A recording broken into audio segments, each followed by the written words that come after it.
و مهمان اولین این برنامه علی اکبر قربانوف، راهبر گروه شبکه اجتماعی همنوا در یوتیوب یا اینکه بلاگر علی اکبر قربانوف.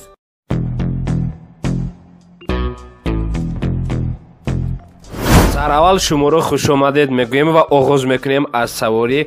علی اکبر قربانوف کیست؟ سلامت باشید، زنده باشید. درباره خودم کمتر صحبت میکنم. علی اکبر هستم، زاده وطن عزیزم تاجیکستان. در نویه فرپور به دنیا آمدم.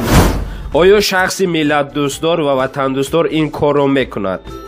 البته نمیکند، چون که وقتی که انسان وطن دوست و ملت دوست باشد، نه پدر رو و نه مادر تاجیک رو در شبکه اجتماعی پس میبرد. چون که وقتی که ما وطن و ملت رو دوست داشتیم، حتما و ما مادر تاجیک رو، پدر تاجیک رو روی دست برداریم، چون که آنها زیر تحقیر شما نیستند و شما هم حق ندارین که مادر تاجیک رو پس بردارید. اگر مخفی نباشد شما چند سال دارید و عائله دار شده اید؟ بله، بهترین سوال.